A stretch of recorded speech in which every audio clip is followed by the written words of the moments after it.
آج ہم پڑھیں گے غضب اور کبر تکبر کے حوالے سے۔ جتنی بھی خرابیاں ہمارے اندر پیدا ہوتی ہیں وہ غصے کی وجہ سے ہوتی ہیں۔ غصے کی وجہ سے بہت زیادہ معاملات بگاڑ کا شکار ہو جاتے ہیں، میاں بیوی آپس میں ٹوٹ جاتے ہیں، دو خاندان ٹوٹ جاتے ہیں۔ تو اسی وجہ سے ایک شخص نبی کریم صلی اللہ علیہ وسلم کے پاس ہے، اس نے کہا اللہ کے رسول آپ مجھے وصیت کریں اوصنی، تو اللہ کے رسول نے فرمایا لا تغضب، آپ غصہ نہ کریں۔ پھر اس نے کہا اللہ کے رسول آپ مجھے نصیحت کریں، پھر اللہ کے رسول نے فرمایا لا تغضب، آپ غصہ نہ کریں۔ یہ بخاری کی روایت ہے۔ یعنی غصے کی وجہ سے سارے معاملات بگڑتے ہیں۔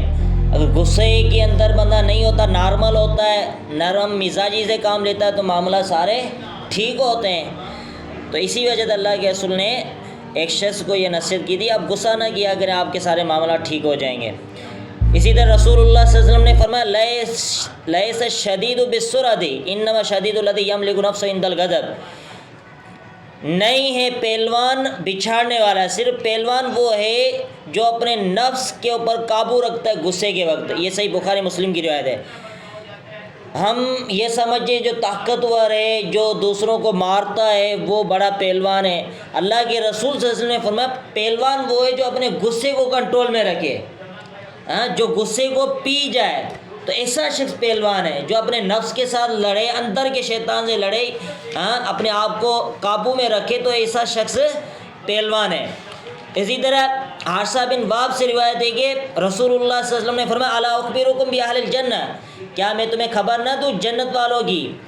فرمایا کل ضعیف متضعف، ہر وہ کمزور شخص جو کمزور سمجھا جاتا ہے، یعنی وہ ایسے چلتا پھرتا ہے، وہ حقیر لوگ اس کو سمجھ رہے ہوتے ہیں، اس کو کوئی حیثیت نہیں دے رہے ہوتے، اللہ کے ہاں اس کا مرتبہ بہت بلند ہوتا ہے۔ کیسے بلند ہو رہا ہے؟ لو اقسم علی اللہ لا برہ، اگر وہ اللہ پر قسم ڈال لے تو اللہ تعالیٰ اس کی قسم کی لاج رکھتے ہیں، اللہ تعالیٰ اس کی قسم پوری کر دیتے ہیں۔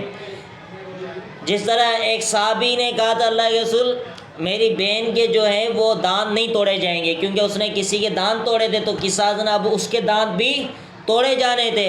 تو اللہ کے رسول نے فرمایا بھائی کتاب اللہ کی کتاب میں قصاص ہے۔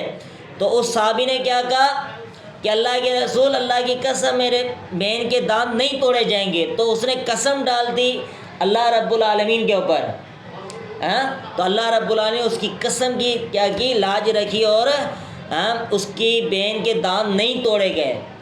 لوگوں کی نظر میں وہ اس کی کوئی حیثیت نہیں تھی، لیکن اللہ کے یہاں بہت بڑی اس کی حیثیت تھی اس صحابی کی، تو اس کے واقعتاً دانت نہیں توڑے گئے۔ تو اللہ کے رسول نے یہ الفاظ کہے تھے اس صحابی کے بارے میں۔ کچھ لوگ ایسے ہیں جو اللہ پر قسم ڈال دیں، اللہ تعالیٰ ان کی قسم کی ان کا خیال رکھتا ہے، ان کا قسم کو توڑنے نہیں دیتا۔ الا اخبرکم باہل النار، کیا میں خبر نہ دوں آگ والے کون ہیں جو جہنم کے اندر داخل ہوں گے؟ فرمایا کل اتل جواز مستکبر، ہر وہ شخص جو سرکش ہے، جواز، جو کلام کے اندر سخت مزاجی اختیار کرنے والا ہے، مستکبر اور تکبر کرنے والا، تکبر غرور کے اندر جو ڈوبا ہوا ہے، ایسا شخص جو ہے جہنم کے اندر داخل ہوگا۔ اور بس زبانی کرتا ہے، سخت مزاجی کے ساتھ ہوتا ہے اور سرکشی کرتا ہے، ایسے لوگ جہنم کے اندر داخل ہوں گے۔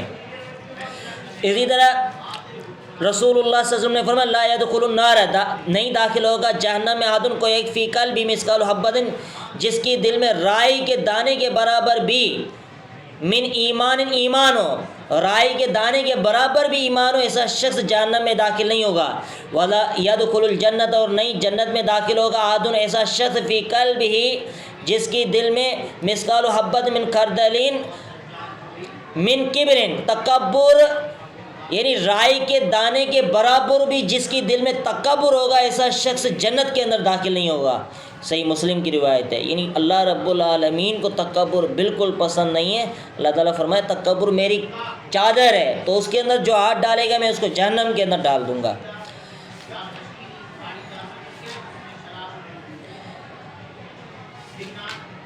بھائی رسول اللہ صلی اللہ علیہ وسلم نے فرمایا لا يدخل الجنت من کان فی قلبہ مثقال ذرہ من کبر، وہ شخص جنت میں داخل نہیں ہوگا جس کی دل میں ذرے برابر بھی تکبر ہے۔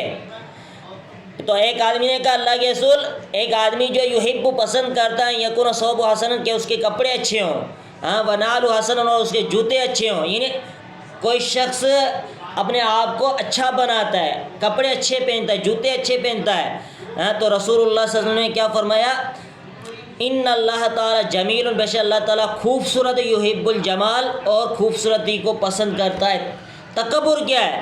الکبر بطر الحق، تکبر یہ ہے کہ حق کو جھٹلانا، و غمط الناس اور لوگوں کو حقیر سمجھنا، یہ تکبر ہے۔ یہ صحیح مسلم کی روایت ہے۔ اسی طرح رسول اللہ صلی اللہ علیہ وسلم نے فرمایا ثلاثۃ لا یکلمہم اللہ یوم القیامہ، تین شخص ایسے ہیں جن سے قیامت کے دن اللہ رب العالمین بات نہیں کرے گا، ولا یزکیم، نہ پاک کرے گا ان کو، نہ ان کی طرف دیکھے گا، ولہم عذاب علیم، ان کے لیے دردناک عذاب ہے۔ ایک شیخ زانن، ایک شیخ زانی، بھائی بوڑھا ہو گیا ہے پھر بھی جو ہے نا وہ باہر اپنا منہ کالا کر رہا ہے، ہاں زنا کر رہا ہے۔ وملک کذاب، اور ایک بادشاہ جو جھوٹا، پلے درجے کا جھوٹا بادشاہ ہے، تو ایسا شخص بھی جہنم کے اندر داخل ہوگا، ان سے اللہ تعالیٰ قیامت کے دن بات نہیں کرے گا، نہ پاک کرے گا۔ وعائل مستکبر، اور فقیر ہے، متکبر تکبر کرنے والا فقیر، بھائی تو غرور کر رہا ہے، تو فقیر ہے، تو عاجز انکساری سے پیش آ، ہاں تو فقیر بھی ہے پھر بھی غرور کر رہا ہے۔ غرور وہ کر رہا ہے جس کے بعد تھوڑا پیسہ ہوتا ہے، چلو اس کا کچھ نہ کچھ جو ہے وہ کر رہا ہے، اس کے بعد کوئی حیثیت ہے، لیکن ایک فقیر ہے اس کے بعد کچھ بھی نہیں ہے، پھر تکبر کر رہا ہے، غرور کر رہا ہے، تو اللہ کے رسول نے فرمایا ایسا شخص بھی جو ہے ان کو قیامت کے دن اللہ تعالیٰ نہ ان سے بات کرے گا، نہ پاک کرے گا، نہ دیکھے گا۔ یہ صحیح مسلم کی روایت ہے۔